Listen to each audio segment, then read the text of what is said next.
bagaimana ini poinnya ya, fokus ke mendidik anak yang mengganggu adiknya sehingga selalu menjadi penyebab. Jadi mungkin fokusnya ada anak yang mohon maaf mungkin berkecenderungan sering mengganggu saudaranya yang lain.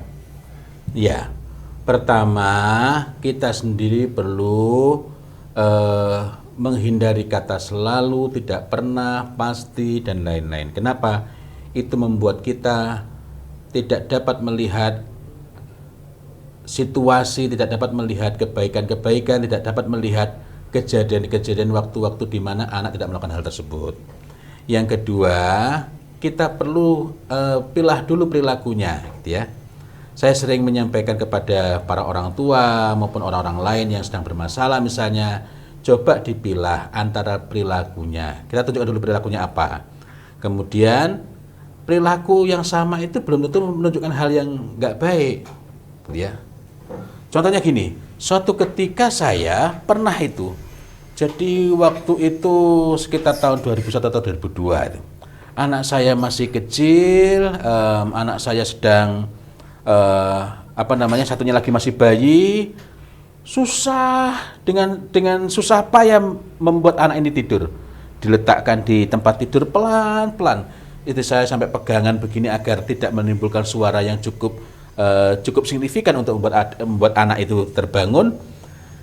Tapi begitu diletakkan bangun juga berkali-kali, lebih dari 3 kali. Pada akhirnya anak ini betul-betul bisa tidur, anak kami yang masih bayi itu. Ketika anak ini baru tidur, belum lama istri saya baru mulai lega, baru tertidur juga istri saya, karena memang sudah ngantuknya bukan main. Ternyata anak saya yang satu yang lebih besar bangun. Begitu bangun, langsung, "Adik!" Nah, perilakunya ini sebagian orang tua kemudian menganggapnya mengganggu. Padahal anak ini ngajak bermain. Kalau ada kakak ngajak adiknya bermain, itu benar apa salah? Baik atau buruk? Baik. Tetapi salah waktu.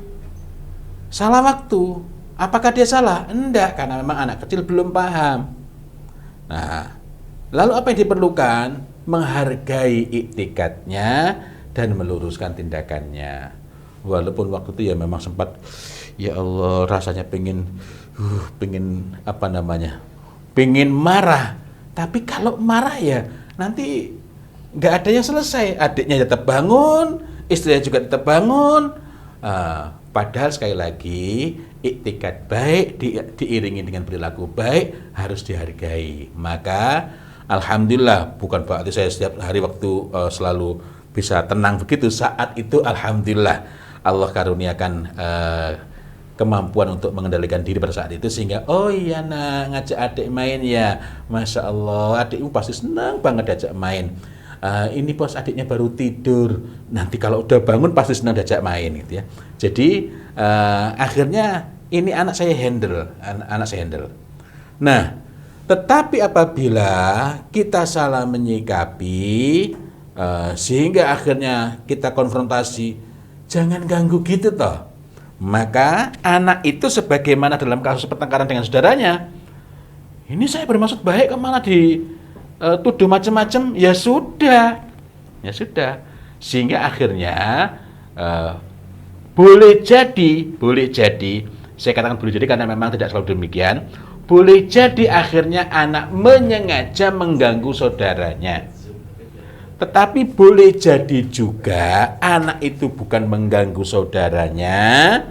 Anak itu memang sebenarnya masih polos-polos juga, seneng ngajak main. Atau yang kedua, anak itu bukan mengganggu dan bukan pula ngajak bermain, bukan karena dia memusuhi saudaranya, tetapi dia itu suka iseng saja. Nah, lalu apa yang perlu kita lakukan? Kembali lagi, bukan langsung menasihatinya, apalagi kalau anaknya masih kecil, tapi kamu gitu ngapain nih nak? Kamu kalau lagi gitu, kamu pengennya apa itu? Kita gali.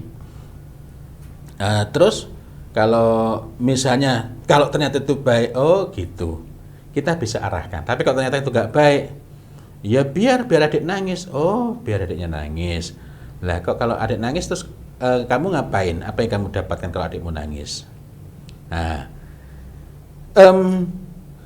dalam memetakan masalah hendaknya tidak tergesa-gesa.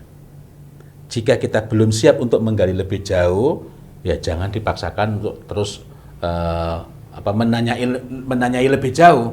Kenapa? Karena kita sendiri bisa kehilangan kejernihan. Bekal awal, informasi awal, oh anak ini memang menyengaja, ya biar adik nangis.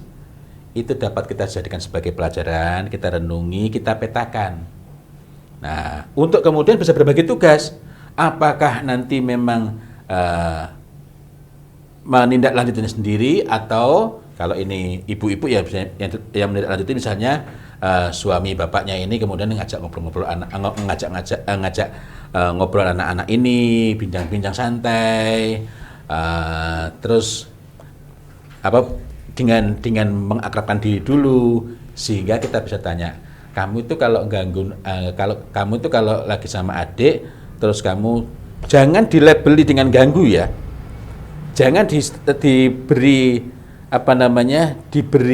apa istilahnya, kalau ganggu, menyakiti, godain, itu atau bikin adik nangis tuh, kalau adik lagi tidur kamu sering naik ke tempat tidurnya, terus kamu pegang-pegang pipinya atau pegang badannya sampai adik bangun tuh, kamu pengennya apa ya nak?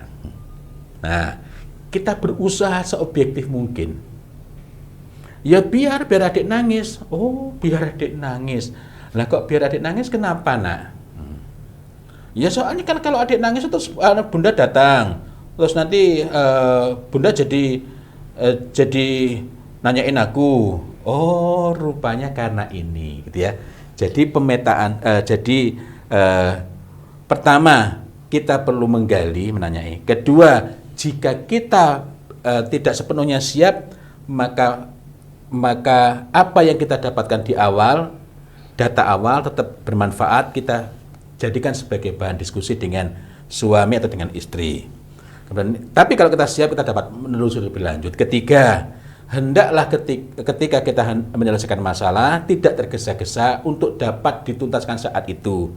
Keempat, penting sekali untuk menggali dengan tenang motifnya kenapa anak melakukan demikian dan apa sebabnya anak kok punya motif itu, gitu ya.